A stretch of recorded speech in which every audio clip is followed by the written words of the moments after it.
Professor Vaiki. Professor Vaiki Alag is indisposed, so he may not be able to attend even virtually, but he has sent us a message which we will play, hopefully. So, sir, with your permission, I will begin the proceedings. Yes, please. Yeah. So, respected Chief Guest, Professor Ravi Srivastav, Professor Alag, distinguished economists, scholars, and resource persons from institutions across the country and abroad, Madam Rajshri Mankame, AGM of NABARD, Dr. Smita Shukla, Honorary Director of ICSSR WRC and ICSSR New Delhi. It gives me great pleasure to welcome this August gathering to this two-day national seminar on changing characteristics of the Indian labor market, issues and challenges in the backdrop of COVID-19. There is a growing perception that the labor markets have failed as distributive mechanisms in most of the countries across the globe. Rising levels of income inequality, labor mobility, skill gaps, market discrimination, segmented labor markets, high levels of unemployment and underemployment associated with extensive informality and working poverty rates are some of the key features of Indian labor markets. The release of the labor market data under the periodic labor force surveys has sparked intense debate among social scientists on the trajectories of movement of the key labor market indicators in the country. It is argued that though the country has witnessed impressive rates of economic growth, employment generation has been tardy, indicating that certain sectors are unable to create additional jobs. It is therefore imperative to identify such sectors and take appropriate steps to ensure equitable distribution of the benefits of economic growth. Between 2011-12 and 17-18, employment in the agriculture sector has declined by 16 million. The manufacturing sector could add only about 1 million jobs, and the service sector has added nearly 14 million jobs. The unemployment rate was estimated at a record level. This dynamic process of job creation and destruction needs to be debated in order to find out who are the net winners and losers. The matter assumes urgency due to the COVID situation and its impact on the economy at all the fronts.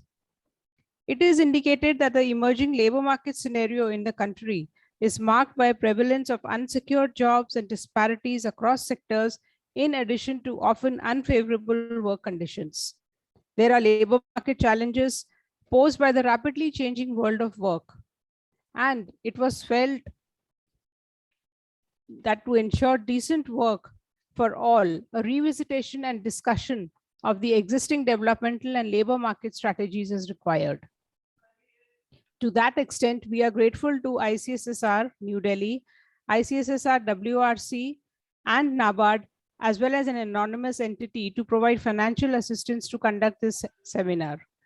Broadly, the themes that will be debated are impact of COVID on labor markets and labor absorption, role of labor movements on livelihoods in the pre and the post-COVID scenario, informal economy, underdevelopment, and skill mismatch in the labor markets, dynamics of rural labor market and plurality of occupations in the rural economy, women in Indian labor market and feminization of farm work, technological advancements and the changing world of work, platform, gig, digital economy, global production linkages and the value chains, entrepreneurship, innovations and skills. It is my pleasure to welcome amidst us our chief guest, Professor Ravi Srivastav, who will deliver the inaugural address. He is currently the Director, Center for Employment Studies, Institute of Human Development, New Delhi. He was earlier Professor of Economics and Chairperson, Center for the Study of Regional Development, JNU, and full-time member of the National Commission of Enterprises in the Unorganized Sector in the rank of Secretary, Government of India. His main areas of research and publication include labor and employment, migration, social protection, agriculture, rural development, rural poverty, the informal sector, regional development, decentralization, human development, as well as land reforms. He has published numerous books and monographs, more than 100 papers, and has carried out more than 35 major research projects sponsored by international agencies such as UNICEF, ILO, World Bank, UNFPA, University Grants Commissions, ICSSR, Indo-Sastri Canadian Foundation, to name a few. He is a recipient of numerous awards and scholarships, including the Commonwealth and the Fulbright Fellowship, the UGC's Award in Economics for Innovative Research on Poverty in 2001, the V.V. Green Memorial Award in 2009 for research on labor migration. He is former chairman of the Institute of Development Studies, Jaipur. He has been member and chairperson of a number of committees of the UGC, MHRD, Planning Commission, and member of the ICSSR Governing Council for 2 terms. He is also the member of governing boards, academic councils, executive councils, and the board of studies of several universities and institutions. He has performed consultancy and advisory roles for the Planning Commission, various ministries in the Government of India, state governments, international agencies, and numerous other governmental and non-governmental agencies. He is the past president of the Indian Society of Labor Economics and the current president of the UP and the Uttarakhand Economics Association. We are also grateful to Professor Alag, eminent economist, policymaker, former union minister, and professor emeritus and vice chair of the governing board of the institute, for agreeing to my request to chair this inaugural session. Given his vast experience and knowledge of the Indian development scenario, his comments are sure to set the tone for the 2 days of deliberations and discussions. It has been the objective of the Sardar Patel Institute to conduct research on economic theory and policy and social problems of basic and applied nature, as well as to disseminate research by way of publications, as well as conducting conferences, seminars, training programs in it, and through other fora. I hope that the deliberations in the seminar and interaction with experts would provide pathways for a future research agenda at the Institute. I once again welcome this August gathering at the Sardar Patel Institute and look forward to fruitful discussions in the technical sessions to follow. I would now request Professor Ravi Srivastava to deliver his inaugural address, after which we would try to communicate Professor Alag's comments that he has sent us for this, wishing the seminar's success. Professor Srivastava.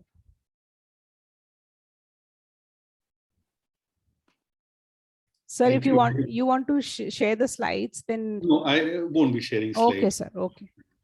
So, thank you very much for this long introduction, it's really a pity that Professor Alag, who's a very revered friend of mine, has not been able to attend today. I hope he gets well very soon. And in any case, we're looking forward to hearing his recorded address at the end of this, my speech. I thought what I will do today, I've seen the program and I've already communicated to Neeti that I thought that this was a really wonderful set of people coming together and looking at labor market changes. And already the major issues have been summarized.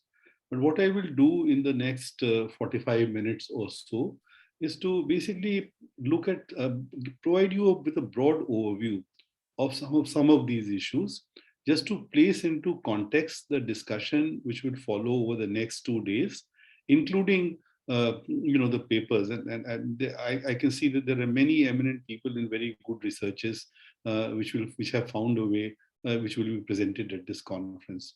So what I propose to do is actually to first, I'm going to deal first with changes in the broad structure in employment in India over the last roughly the 3 decades, including the growth rate of employment, because this is something which, of course, is of great vital interest to us. Then I look at focus on employment relations in the labor process, how this has been changing over a period of time, and what are its implications.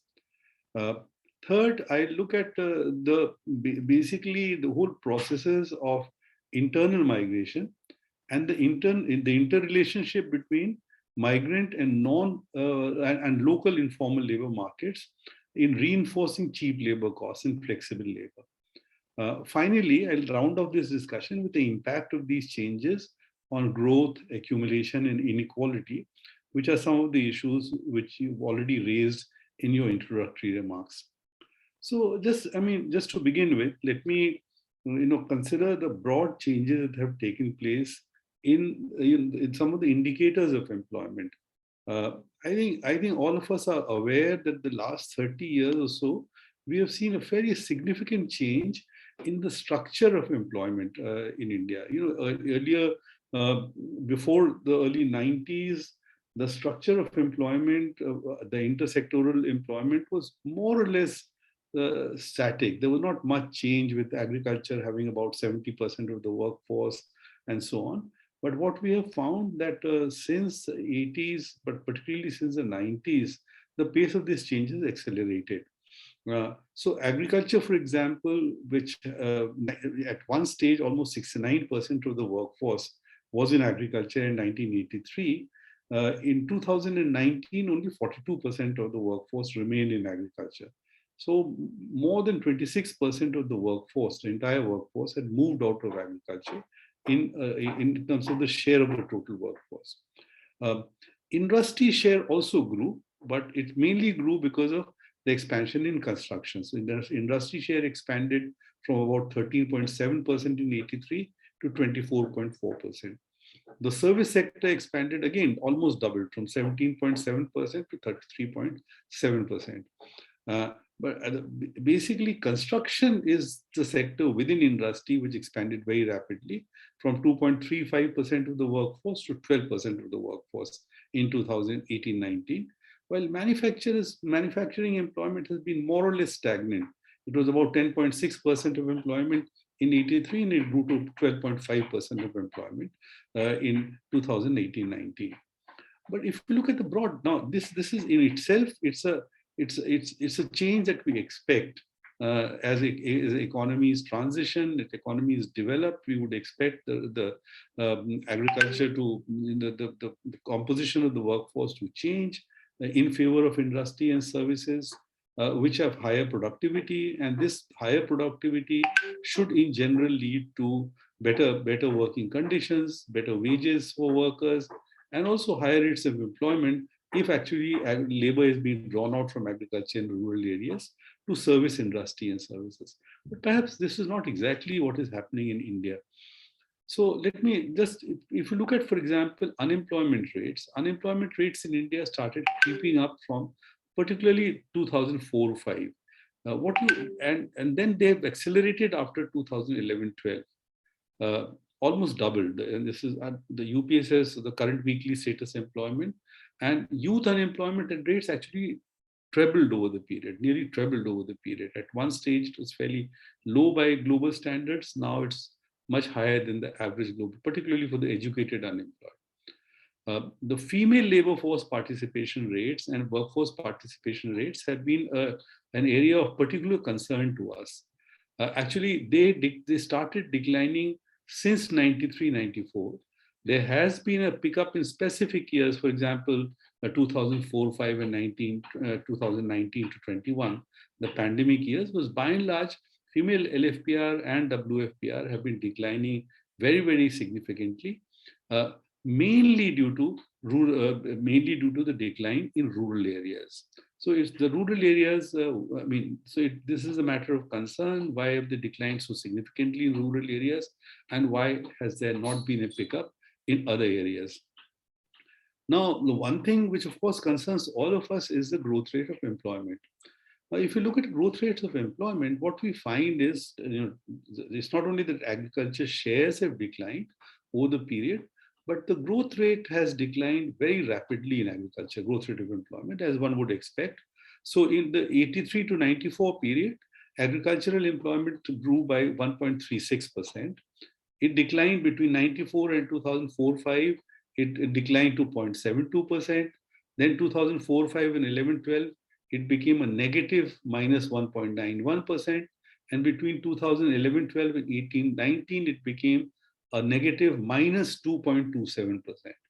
So basically, this declining agricultural employment had to be absorbed in non-agriculture.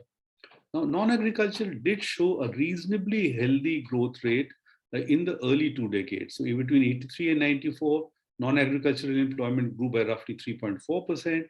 The next decade, it grew by roughly 3.6%. But between 2004-5 and 11-12, there was a slowing down. It grew by 3.1% or less than 3.1%. And then there was a further slowdown between 2012 and 2019, when it grew by only 2.39%. And the net result of all this has been that the overall employment rate has been steadily dipping. And For this part of my lecture, I'm actually concentrating on the pre-COVID period. So between 83 and 94, total employment grew by about 2%. Then between 94 and 2005, it declined and it grew by about 1.9%. Between 2004, 5 and 11, 12, it declined much further and grew by only 0.4%. And then between 2011, 12 and 19, it grew only by 0.18%. So employment was hardly growing with labor force rates being growth rates and population growth rates in the eligible segments being much higher. Employment was actually growing at a much slower rate and leaving a large gap to be covered. And again, along with structural change, of course, there has been one positive change. Other positive change has been that there was has been an increase in the percentage of regular workers, a secular increase, so that in 2018-19, almost a quarter of the workforce consisted of people who were receiving wages or salaries on a monthly or a weekly basis. But what has happened alongside is that there is regular work earlier. If you read the literature on employment, even up to the 90s, regular work was considered to be a proxy of good quality work. But what you find in the recent decades is that there's an increasing disjuncture between regular work and quality of work. And this is, in fact, in a period when the formal sector of the economy has been growing at a vigorous rate. Earlier, we used to rely on the DGET data, and the DGET data always suggested that the formal sector of the economy was more or less at a constant, employed a constant percentage of about, 8 to 10% of the total workforce. But actually now we have direct indications from the national NSO data set. And what we find is that the formal sector has been increasing steadily over time. So for example, between 2004-5 and 2017-18, the size of the formal sector increased from about 53 million to about 83 million. In other words, from a very, very small base, a relatively small base, the employment in the formal sector increased by a significant 56.5%, while employment in the informal sector actually did not grow, in fact, declines marginally. So now, despite the fact that so this growth in the formal sector, growth in regular employment, it's a structural change in the economy are three features which should have actually sent a positive impetus to the quantum of employment and the quality of employment. But actually, this has not happened. The reason why this has not happened is because precarious informal employment in the economy has roughly remained between 92 and 93% of the total workforce. And what is the reason? Why is it increased? Why is it remained between 92 and 93%? This is because of increasing precariousness of employment in industry and services. And that can be proxied by the increasing precariousness of regular wage employees. So although the regular wage employment has grown, but the new people who are being employed on regular wages are basically people in informal employment. So in fact, if you look at only the formal sector of the economy, the share of the precariously employed regular wage workers, it has increased from 40% in 2004-5 to nearly 60% in 2018-19 to 58%. So you have a situation where actually, despite the fact that several changes have taken place in a direction which should have contributed to increasing quantity and quality of work in the economy, this has not happened due to informalization, due to increasing capital intensity of work in the industrial sector, etc. And these are trends, therefore, that we worry about in terms of the future as well. Now, the impact of COVID, because this conference actually focuses or wishes to focus primarily on the impact of COVID. There are basically three broad sets of studies which have been carried out. to look at the impact of the pandemic. There was a clutch of studies which was carried out roughly between June 2021 or April, May, June 2020 and January, February 21. And these were studies, some of them were large, they were carried out with often with the help of civil society organizations, because, direct contact and direct fieldwork had become difficult during the COVID period. They were largely carried out among groups of uh, informal sector workers, men and women and migrants. And what these showed was that the pandemic had impacted very deeply on employment, particularly during the period of the lockdown. But subsequently, also, it had impacted very deeply on informal sector workers, on informal workers, on youth, and on women. And they further show that when employment began to revive, it was still very difficult for the young people and women to get back into the workforce. So these studies were, in a sense, focus studies. They were not carried out on the basis of representative sample. Often they were large, but they gave us very sharp conclusions.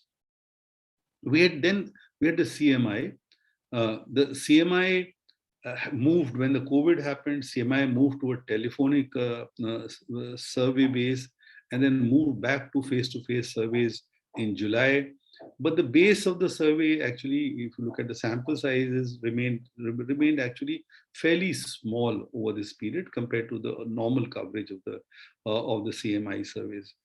There are critiques of the coverage and the survey design of the CMI, but CMI broadly shows that over the period right up to 2022, April 2022, there has been some recovery in employment and in unemployment rates, but the labor force participation rates remain at least roughly about 2 percentage points less than they were in the corresponding pre-COVID period.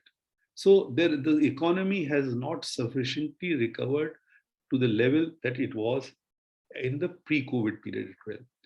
Then we have the PLFS.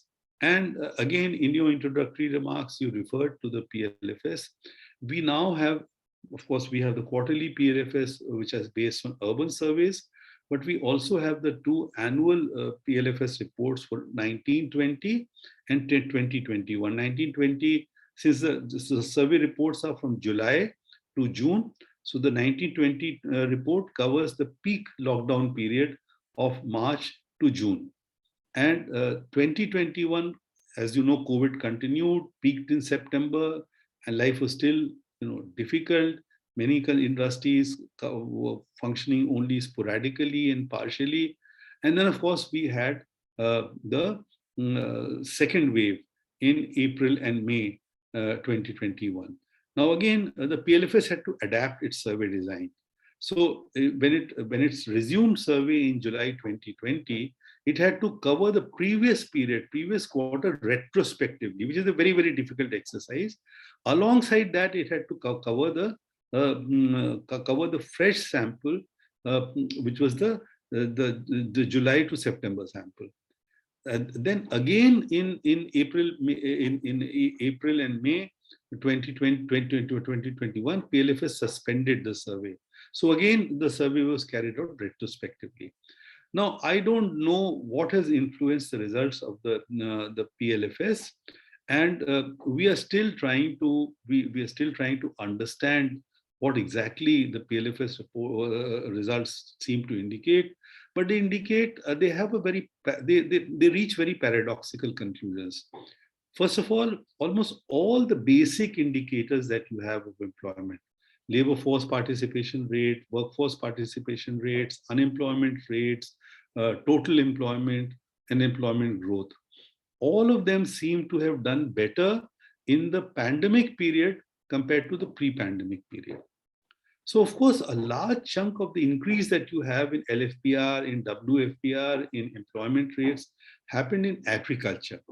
And this could be related to a kind of distress-based employment, particularly self-employment. But if you look at the figures, the employment increase that the PLFS registers, by the way, there's a huge employment increase.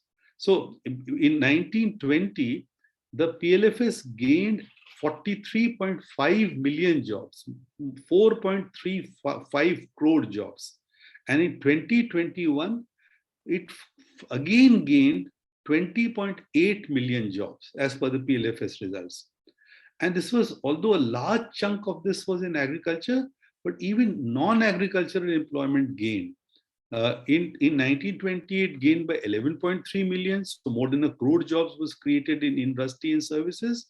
And it was 11.7 million in 2021. So again, more than a crore of jobs was created in 2021 in industry and services.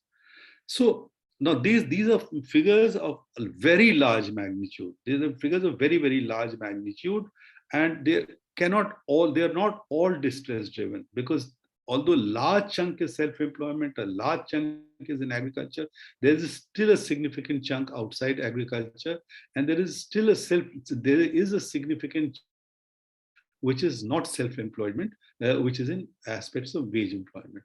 So all that I can say at this juncture is that, because this is something which I am looking at in much greater depth, how does one make sense of the PLFS results? But I'm sure that this, all that I can say is that the PLFS throws up contradictory results. It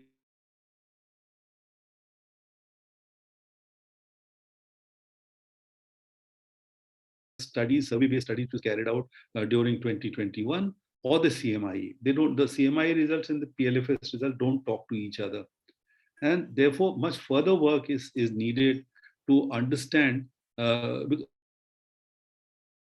results appear intuitive, at least in a major sense. So we need much more work to understand what exactly underlies these PLFS results.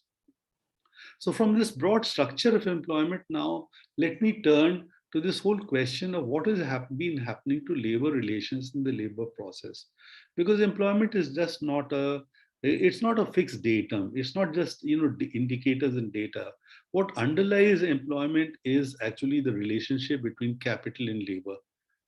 So labor relations and the labor process are very central to understanding labor market changes. Another theme, major theme of this conference. Now, let me first deal with the issue of agrarian relations. And the reason why I'm raising it is that actually, this may be my ignorance, but in the last few years, I have seen relatively less work on looking at labor processes and changes in labor relations in agriculture. In fact, my own work in this specific area now goes back a decade to about 2012-13. So, but let me just summarize some of the changes which perhaps need to be focused on or have been focused upon by some of you. There has been a very clear impact of changes in labor absorption in agriculture, which has been taking place quite some decades due to changes both in agricultural practices and mechanization.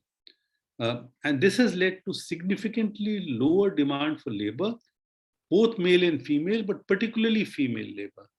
So you have, processes of interculture, transplantation, harvesting, where female labor was predominant, largely being taken up by, the use of weedicides, the use of harvester combines, and so on and so forth, bringing down the demand for female labor.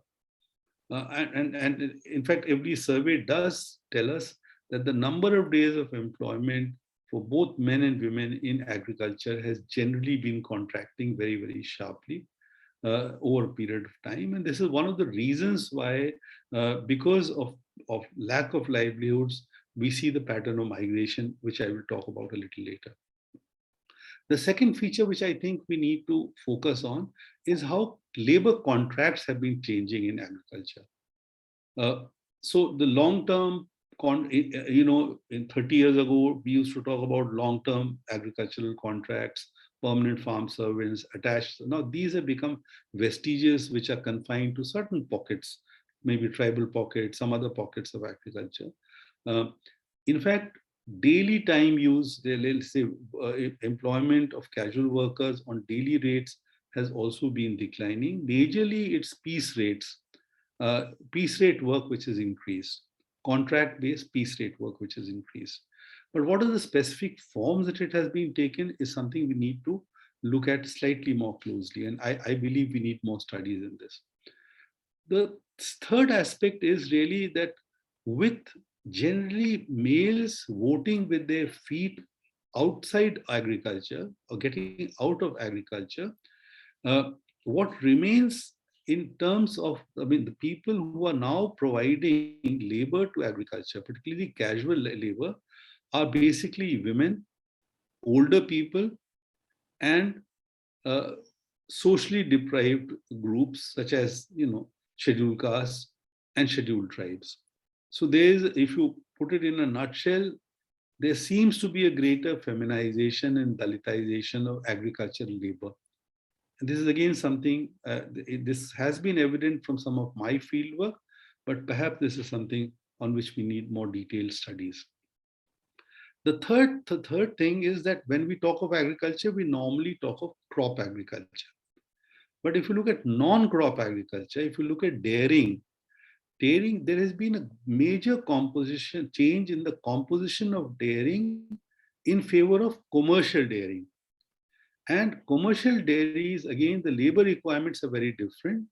And this, in combination with what else, the other thing that I've talked about, also implies a reduced demand for female workers, female laborers. And these two things actually are basically affecting the demand for women's work in agriculture. But there is a fourth aspect, which is in a sense positive, or which has an impact on labor supply and labor demand, which is that social norms are changing.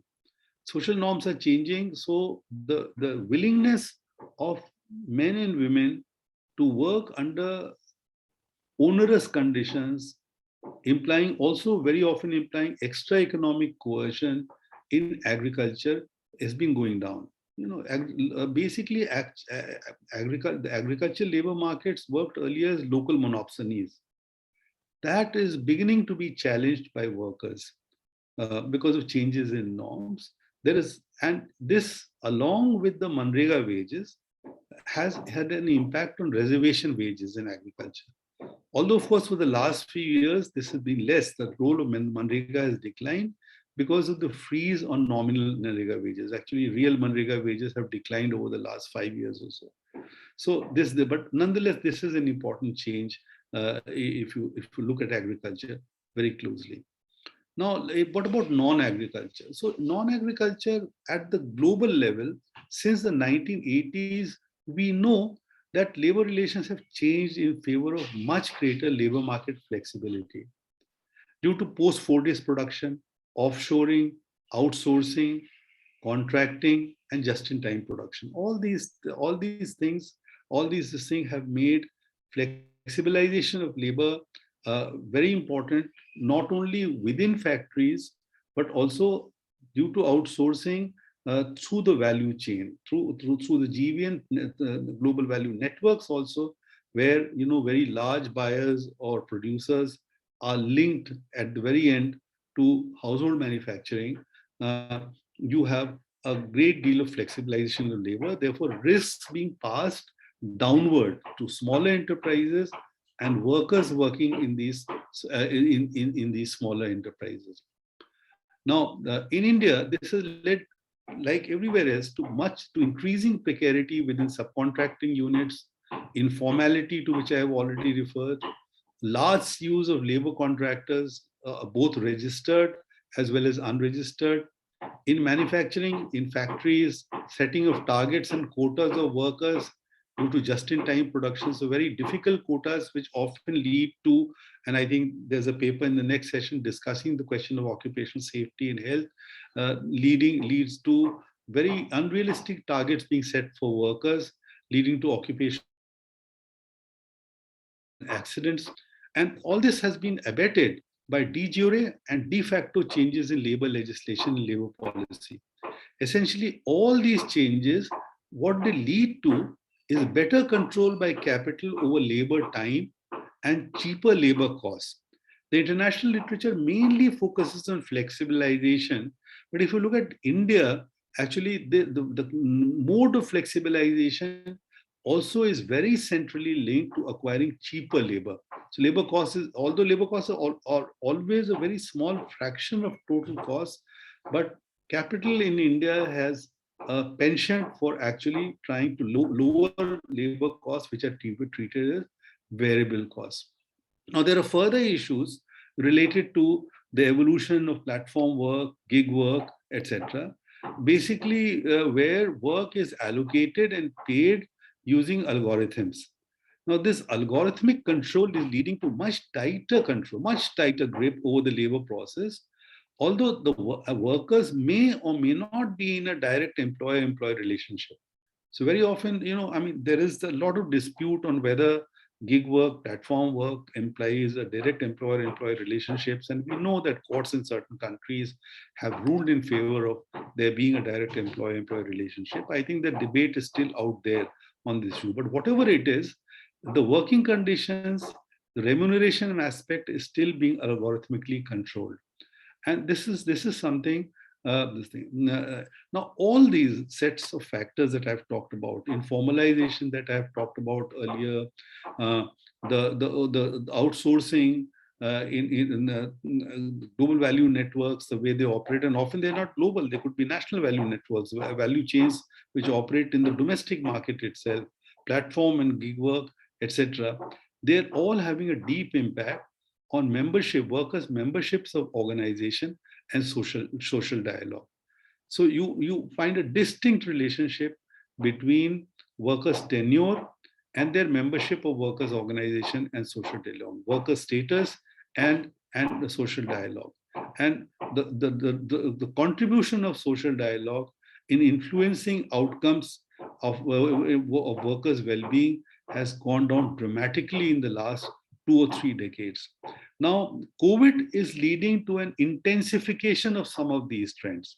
I'm not going to go into detail in the changes that have taken place in labor laws and labor policy in the 20s, both, where the center encouraged the states to enact certain changes in laws. And now, of course, the labor codes, which will be enforced quite soon. But without even going into these questions, even autonomously of these, what we have is a proliferation of newer types of work. Platform and gig work has grown very significantly. So also has work from home.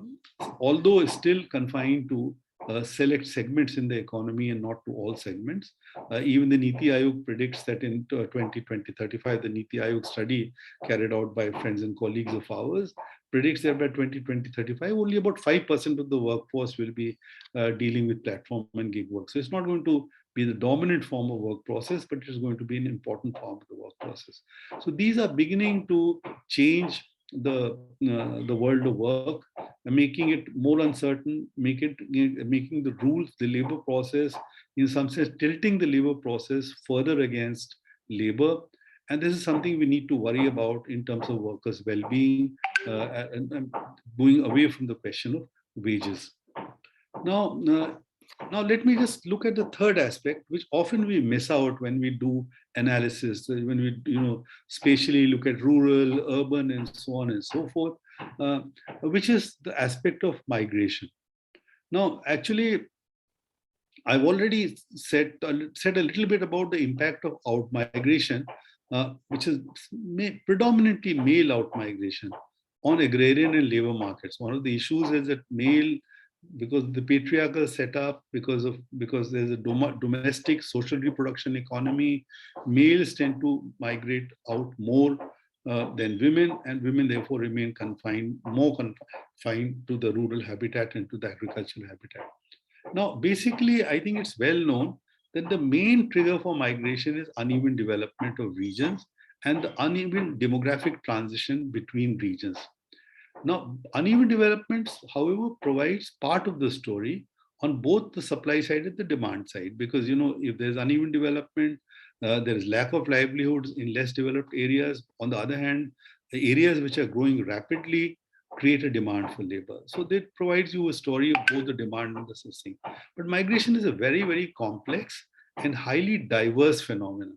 And I'm going to briefly refer mainly here to circular migration, right? So, which is both short-term and long-term circular migration. uh, which takes place from rural areas in the hinterland to growth poles in and around urban areas. So it's not only that it takes place from state A to state B. It often takes place within the larger states, and it takes place from the rural hinterlands to basically essentially what are the rapidly growing growth poles, areas where economic agglomeration is happening. Now, basically, the distinction between long-term circulation and short-term, there is a distinction between long-term circulation and short-term circulation. Long-term circulation is one where rural migrants acquire a foothold in the urban areas, while they still continue to maintain a link with the rural origins, but they do not manage to acquire full-scale urban citizenship. They takes maybe even if they have survived in urban areas for 15 years, 20 years, civic entitlements into citizenship still continues to elude them. And for various reasons, including for reasons of social production, social reproduction, they continue to rely on rural areas and the rural habitat, which are the areas of origin. Short-term circular migration is one where the migrants come and work in the urban growth posts without being able to acquire a foothold, invariably returning to the rural areas of origin after a few months or after the period of employment is over. Now, these migrant workers form the core of the flexible labor supply in these urban growth poles, supplying them with cheap labor and cheap services. They are usually at the bottom of the work pyramid. So if you look at the entire work pyramid, usually they are there in the bottom of the work pyramid. And there are a large concentration of the urban industrial workforce doing the most difficult, dangerous, and dirty work, what I call the 3Ds, without adequate compensation, without adequate safety, and so forth. Now, this is something we realized during the lockdown when the wheels of industry in urban services came to a near halt without them, when there was an exodus. And this is the first time the urban middle classes woke up to the problem of migration and how the magnitude and the intensity of migration. Now, post-COVID, many of us expected that that with this problem having come to the fore, the migrants would be able to negotiate better terms and conditions for themselves as they return to the urban areas. But indeed, what we find through detailed studies that this has not happened. This has not happened. So these short-term and long-term circular migrants, which actually form more than half the non-agricultural workers in precarious operations, and almost 60%, about 56% of such workers in urban areas really are, as it were, are the dominant part of the precarious workforce. And the nature of this migration is not autonomous. It is very tightly structured by labor markets and labor market intermediaries. And this is maintained by multiple levels of fragmentation and segmentation along migration streams. And finally, this also replicates the vertical division of labor between social groups and sexes.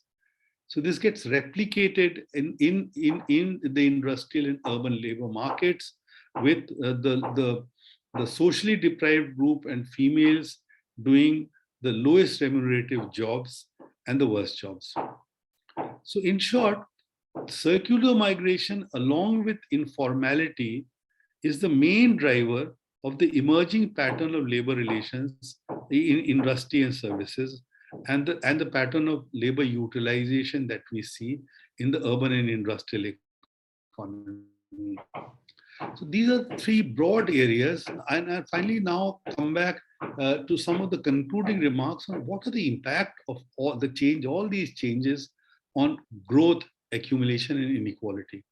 Now, the genesis of the growth process that we see now was laid in the 1990s, when the state abandoned measures to support small and micro enterprises. There was not only deregulation of for small and micro enterprises, support structure, the technological support structure, the credit support structure, the marketing support structure, all of this was dismantled. We at the NCUS did a detailed report, for example, on credit to small and micro enterprises. And we found that it had fallen from a small share, it had fallen to a much smaller share at the end of the 90s. So now the dismantling of this entire support structure for micro and small enterprises basically laid the foundations of capital intensive growth. This is, and we saw the impact of this from the beginning of this century.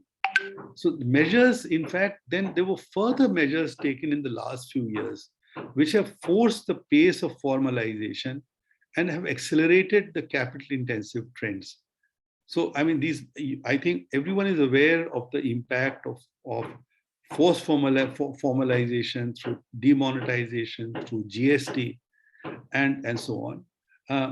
And simultaneously with these measures to dismantle the support structure for micro and small industries, measures were also taken to achieve regionally achieve regionally balanced growth, and agrarian growth were also actually given short shrift from the 90s onwards. So, data up to the end, I mean, most recent data also shows that except for the 80s, the divergence between regions has steadily gone over this whole entire period of time, and agriculture, of course, has suffered at the expense of other sectors. Alongside, there has been no attempt to no concrete measures have been taken to institute a social floor for labor. And the existing regulatory measures which were in existence were either diluted or altogether abandoned, paving the way for the exploitation of cheap labor. Now, this was done because a lot of economists of our ilk believe that labor market flexibility, deregulation leads to labor market flexibility, and labor market flexibility leads to greater employment. But actually, there is very substantial evidence to prove that this is not correct. In essence, actually, this forms the basis of what I have called in several papers the low road to capitalist development, where capitalist development depends not on raising productivity of workers and productivity of enterprises, but on elongation of the exploitation of workers through longer working hours, through cheaper remuneration, and so on and so forth, through less for paying them less in terms of social security, etc. Now, what all this has done, in essence, that it has exacerbated inequalities both within workers. So the labor market, of course, is now, there is greater inequality between labor markets, quite certainly between workers who have very high levels of skills and workers who have medium or low levels of skills. But also, more importantly, between labor and capital. We have seen how during the pandemic period itself, profits and wealth of large business houses and wealthy individuals soared, even though the majority of households were not able to sustain the levels of well-being, consumption expenditures, and incomes. But actually, what we perhaps is quite often forgotten is that rising wage and income inequality in a developing country cannot lay the foundations of sustainable and inclusive growth. And it is also bound to inevitably raise tensions at various levels. Once again, we have seen how post-2008, the tempo of growth has petered out apart from sporadic flickers due to short-term factors. So labor and looking at labor employment and labor market changes is not something we do only from the standpoint of labor and labor well-being. It's intrinsically linked to sustainable growth, equitable growth, and sustainable development strategies. And this is something which we, as people who work on labor, must always actually bring to the fore. Thank you very much. I've taken exactly 45 minutes. Now we look forward to listening to Dr. Alag's comments on the theme and your questions. Thank you so much, sir, for this vast coverage of the issues impinging the labor market and the relations, as well as the migrant scenario. We would take up a few questions, and before that, I would like Mr. Umesh, if you can play Yes, madam. Professor Alag's Yes, message.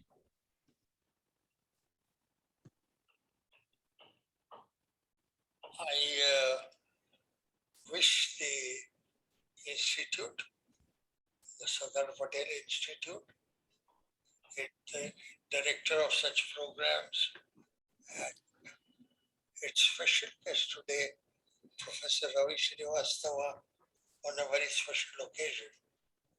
He is a truly good economic expert on this subject. I'm glad that we have him as our inaugural address for this important seminar. I wish all of you good luck. Jai Hind. Okay. Thank you so much, Professor Alag, for this comment. And now I would request if the audience would like to raise any questions or would like to post some comments, and they can please go ahead.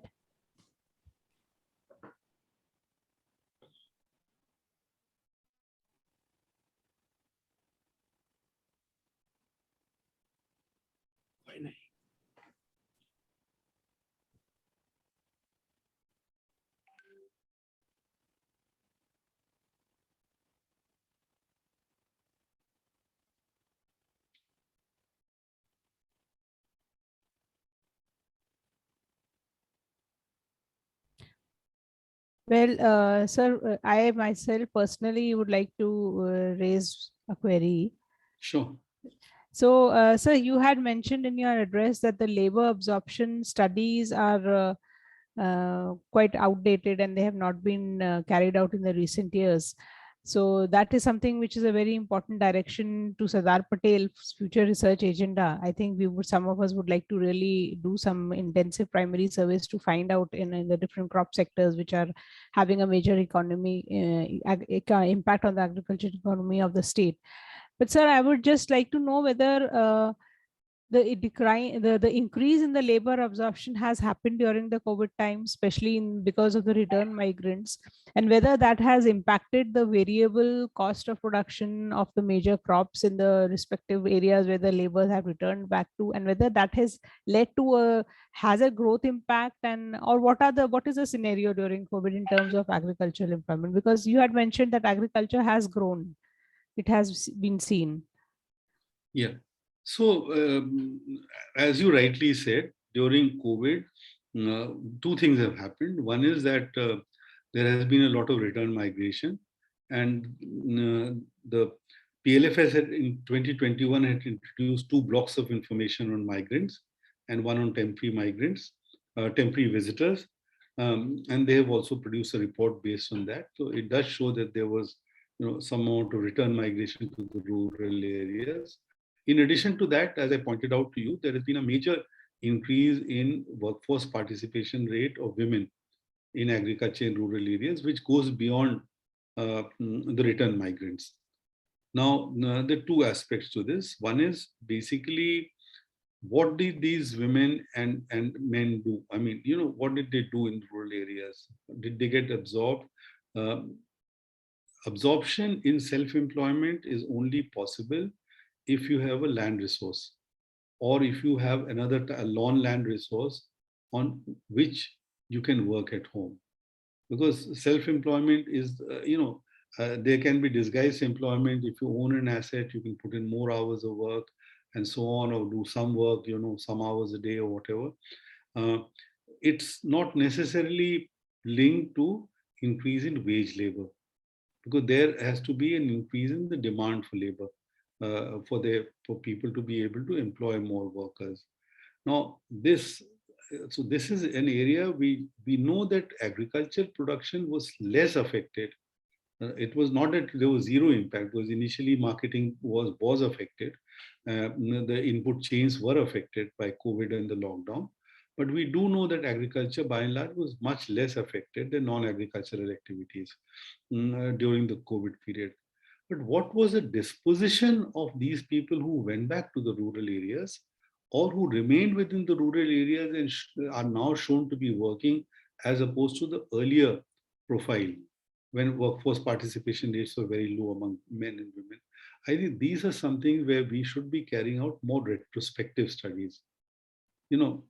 If the PLFS data has any validity, we need to cross-validate it by carrying out more in-depth studies.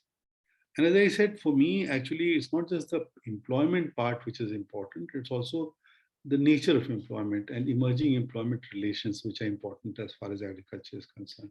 There are much fewer studies in agriculture today looking at some of these aspects than there were a decade or 2 decades ago.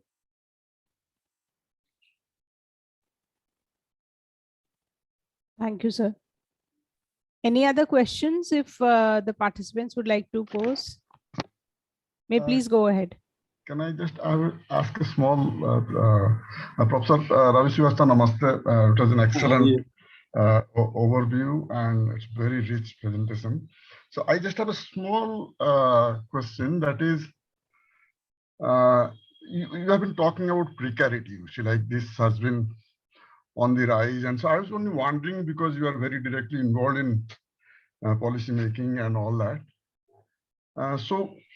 Any comments on the instrument of data collection, about which we very often say very less, that we are missing out on certain variables which would capture precarity better? Because in the absence of that variable, only talking about certain numbers of, let's say, number of employment, and we have very little information on working conditions, for instance. Even we have very little information, I'm talking about the national statistical databases, which would give us an idea about whether there is a piece rate payment or time rate. So several of these things which we sort of might summarize in a single word called precarity or precarious work, whether there is a need to introduce some new variables in the data collection instruments so that we capture it better in the changing times. That's my question. Thank you, sir. No, there are definitely more variables that can be introduced and should be introduced, because if you're looking at quality of work, there are several dimensions to quality of work. And for example, well, regularity of employment or stability of employment, remuneration these are two things which we cover. Social dialogue and ability to carry out social dialogue, which is membership of organizations, which we used to cover in the old NSS schedule, but which we no longer are able to cover. Then we have this question of safety, occupational safety, accidents at work, working hours. Working hours has now been introduced in the PLFS, which was not there earlier. But the whole question of safety is still not a part of this. So, NSS data tends to conflate a lot of variables, the way NSO data is collected. It's not necessarily, it does not give us the correct kind of proxies for looking at quality and precarity.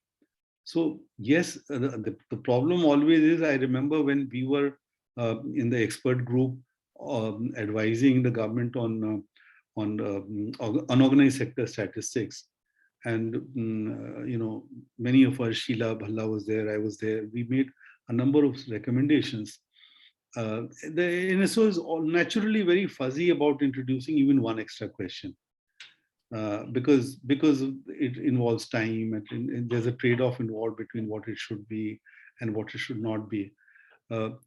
My response to that has been, and still is, that we should have a quinquennial thick survey, which is not the same as the PLFS survey. The PLFS survey has many limitations. One of it is that it is not even aligned to the ICLS 2013. as of now. It is not even aligned to the latest, latest concepts of work as per the ICLS. So my suggestion has been that we should have a thick survey, which is much more, focused on labor issues and labor quality, um, and covers some of the gaps which were there in the earlier thick surveys, but retains some of those questions which have now been dropped. Migration is also another issue because, by the way, migration, what NSS, except for the NSS 2007-8, which did a reasonably decent exercise of looking at migration, except for seasonal and short duration migration, migration is covered very, very badly. Hello, can I ask one question? Yes, Yes, ma'am. Yeah, I'm Indira Hirve. So it's nice to hear your presentation, Ravi. I have a question that, one important development that is taking place is declining share of wages in income also. yeah, And that's because of the capital intensity of growth is increasing. And particularly capital intensity of growth at the top is increasing. yeah, And if you consider the policy of the government of India, only 2 days ago, our Prime Minister said that we would like to have the latest technology, fourth industrial revolution and whatnot. And we also know that Adani and Ambani and like that, they are on buying spree of different uh, industrial units across the world. And that's why the capital is getting concentrated. Capital intensity also is increasing a lot. And that's why share of wages is falling in the economy. And that has affected the people at the bottom particularly, because this kind of capital intensity requires skilled labor and also very well skilled people. yeah. And there is a big gap between the skills of unskilled people at the bottom, and highly skilled people at the top. And that is something which is really affecting the labor market also, and of course the economy. Do you agree with this kind No, of no, a thing? absolutely. This is in fact what I concluded my talk with. That basically capital intensity, in the garb of liberalization in the 90s, basically capital intensity was promoted as being the more efficient solution to economic growth. And what it has done is that it has increased the share of profits in the economy, the share of wealth, and the gap between the highly skilled workers and, in fact, not only the very low skilled workers. Actually, there has been a de-skilling of educated workers and so on who are doing medium level skilled jobs. For example, telemarketing, private school teachers and all that. So even they are actually not even most telemarketers that, for example, who talk to me and I interview them, actually don't even get minimum wages for the job that they do, and they're all obviously educated. Many of them are graduates and so on. So this gap is steadily increasing. It's policy driven. It's driven by, and even, for example, if you look at the PLI scheme, the production linked incentive schemes, it was actually initially promoted in the name of promoting exports and labor intensity. But actually, it's a complete misnomer. For example, the textile industry is actually linked to increasing capital growth. And the textile industry today is a highly capital intensive industry, for example. Most of the industries that they have taken up and are providing Exactly. incentives are actually capital intensive industries. So that is quite salient. I'm not going to the aspects of crony capitalism and how wealth is increasing in the Indian economy, uh, but that is absolutely the case.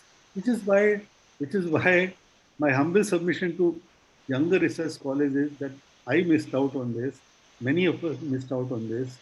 We know we need to go back to the scholarship of the 70s and the 80s when there were more people working on industrial organization and capital.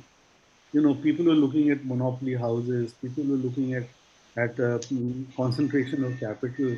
Whereas now we may have, through your work, my work, other people's work, shifted the focus on labor, but we are not paying adequate attention to the other side of labor, which is capital. Can we say that the technology policy should not be left to the private sector? The government also should intervene and direct the technology policy so that we get technological progress in the right area and right sectors. For example, we need technology in solar energy, or we need in solid waste development, or in water desalination, or whatever it is. So there is a need for technology on the one hand in some sectors which are not being covered right now. On the other hand, technology is going up and becoming more and more capital intensive on the other hand. So there is a need for technology policy in order to protect the interest of workers. So that workers, of course, it's very well known that education is neglected and skill training also is relatively neglected. So you live in Ahmedabad, and we all know Professor Anil Gupta, and how many prototypes of appropriate technology he had come up with. Exactly, Which will never be exactly. known. But I'll give you a very simple anecdotal example for you and the other colleagues in the conference.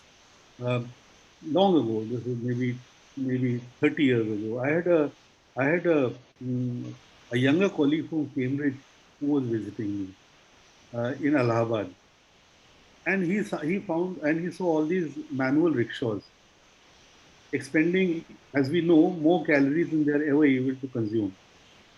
Uh, and what he did was he took this design of a rickshaw, and he was an economist, like you and me. He just drew the prototype of a design of a rickshaw which would reduce the energy required to drive the rickshaw with proper brakes and proper these things by almost 60%. And he said, why can't you in this country have rickshaws like this? And I don't have an answer.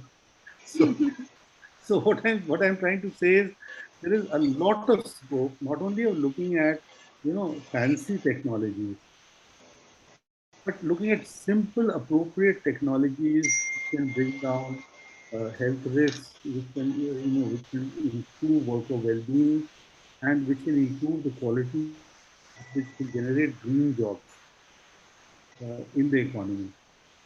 And because technology development is an externality, therefore, governments have to be proactive in not only taking up fancy technologies, but also in promoting things which improve the well-being of ordinary workers. That's true. Thank you. Thank you, sir. We still have around 10 minutes or so. So if there are any further questions to be posed, I'm sure Professor Srivastava will oblige us. Of course.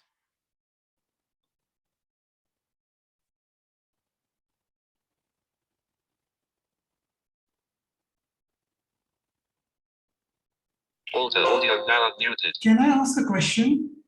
This is Nachiket. Yes, please go ahead. Sir, I would like to know, looking at the American condition, that is Amazon corporatization versus liberalization, wouldn't the gig economy start failing after some time?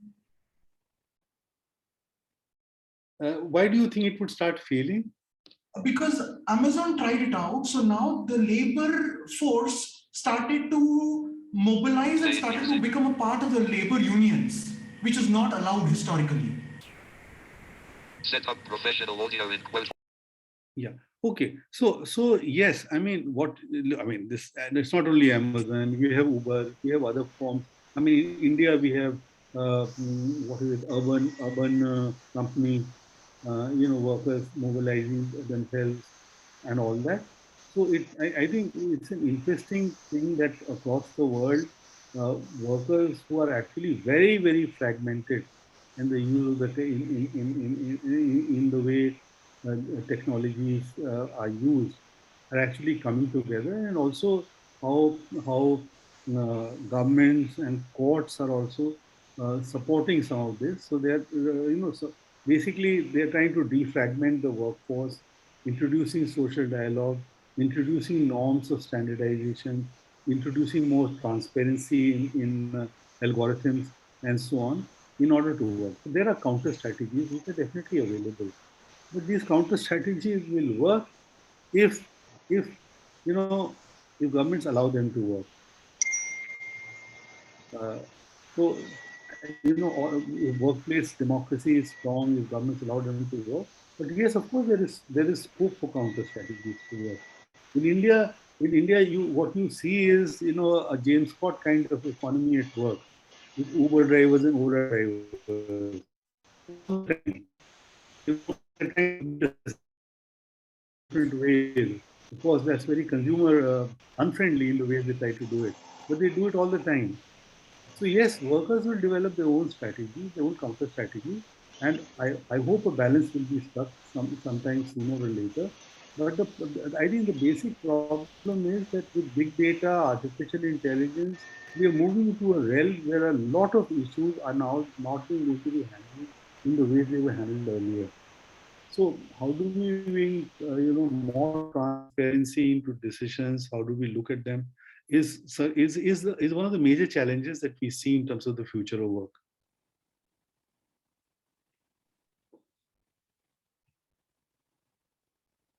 So, Now mute.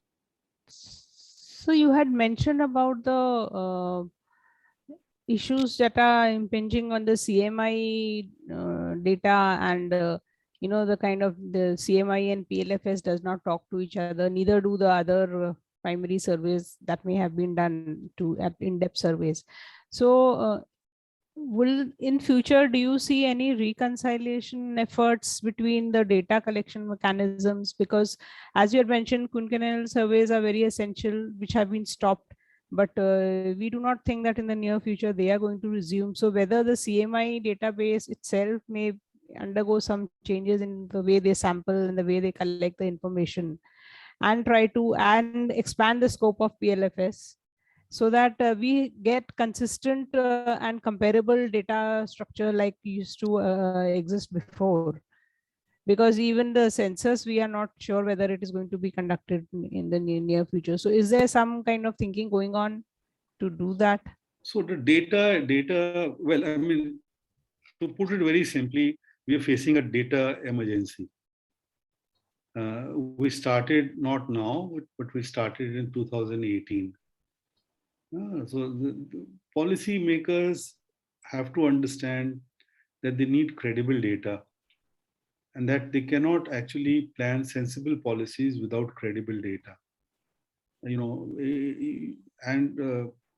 I don't think this is really sunk in very deeply.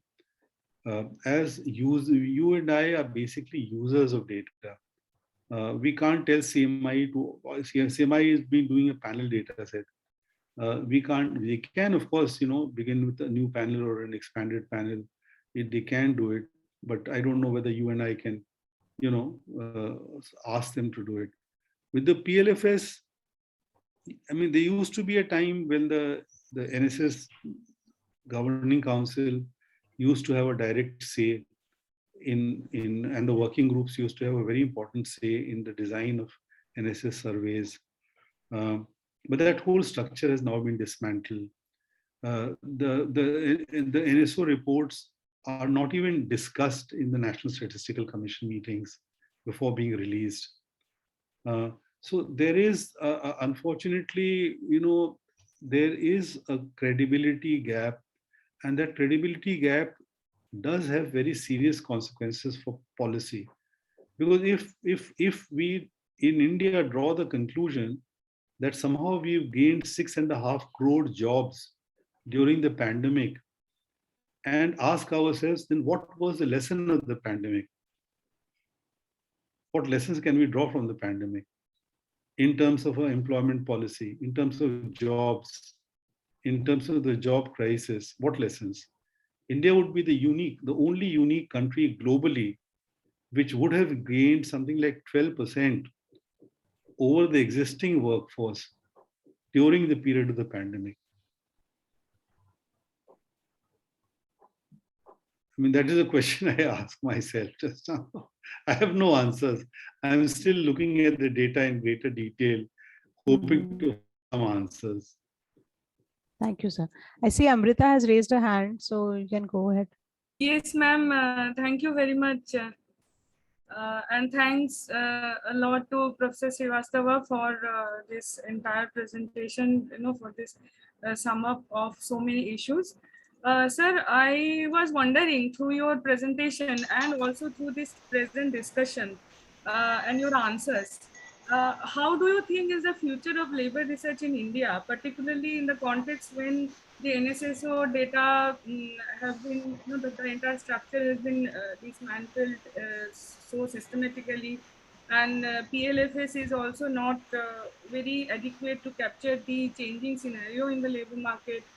The funding crunch is huge particularly in the research of critical research of labor, and the entire labor research is now to a great extent shifted to management institutes rather than the research institutes. The IITs and IIMs and management institute, their perspectives of looking at labor is very different from how academician in economics try to look at it.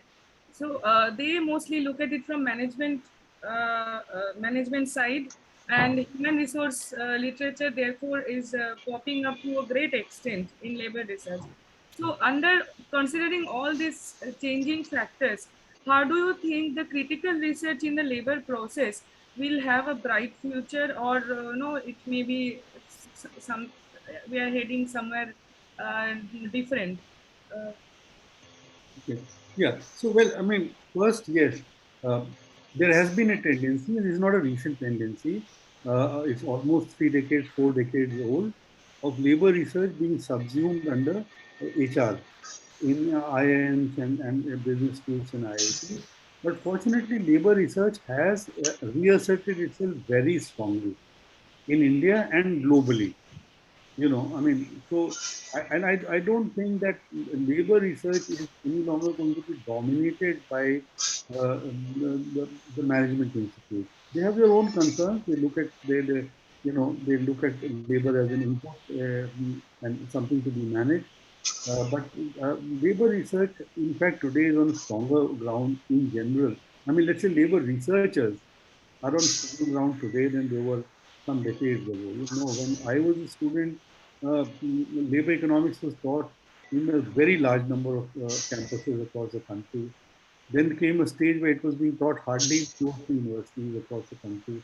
Now it has seen a revival. Um, on that, I think we should rest assured. It's not going to go. But yes, the crisis of data is real. The crisis of data is real because we do need, particularly as economists, uh, we know that the macro surveys don't give us all the answers, but they do give us certain answers, and their strength is that they usually are based are on a representative sample, which may be state-wise, maybe countrywide, and that individually we may not have the resources to carry out. Now, there are 2 or 3 ways of doing it. I keep suggesting to people is that form a network. I mean, if you form a network, if we want to study a problem and 40 of us get together and we look at the problem systematically, we will be able to achieve greater depth and at least an equivalent scale to look at those problems in labor. That's number one. Number two, we need to, of course, continue to look at, analyze, and critique the macro data which is being collected, and continue to point out to the need for more relevant and credible data in India. We were the progenitors. I mean, I remember till 20, 30 years ago, globally, people used to look up to the credibility of the Indian statistical system and the NSSO. We should not lose that. That is the second thing. The third thing is that there is no harm. My first 20 years of my existence as an academic, I carried out micro surveys, village level surveys, micro surveys. Very often they were very low level of funding or unfunded. And believe me, they taught me much more than all the analysis of NSS and PLFS data ever has. So we need to go back to a tradition. where we look carefully at survey designs which are not long, but which involve more detailed questions of labor market dynamics, and which we can look at in depth. And we need to give more value to these researches, and we must tell our students not to resort to quick fixes, but to spend some time looking at some of these issues. So these are my three possible solutions on which I'm sure, like you and like many of us here, all of us have been thinking of. Thank you so much, Professor Srivastava, and thank you for patiently listening to our queries and answering them. And it was a very informative and a very rich discussion that happened, and your inaugural address definitely set the tone for the discussions to take place during the future coming technical sessions during the seminar. I'm also thankful to all the participants who have raised very pertinent questions, and which all of us are really concerned about in terms of the Indian labor market. And since we do not have the chair to give his comments on the proceedings during this session, I think I would just now call this session to end here, and we will meet in 15 minutes time for the first technical session, which will be chaired by Professor Ravi Srivastava, and it's on employment situation and wages in the Indian states, emerging concerns. And I would request all the participants to return back to 11:15 for we'll just take a tea break for 15 minutes. Thank you, Professor Srivastava, so much. Thank you. Thank you.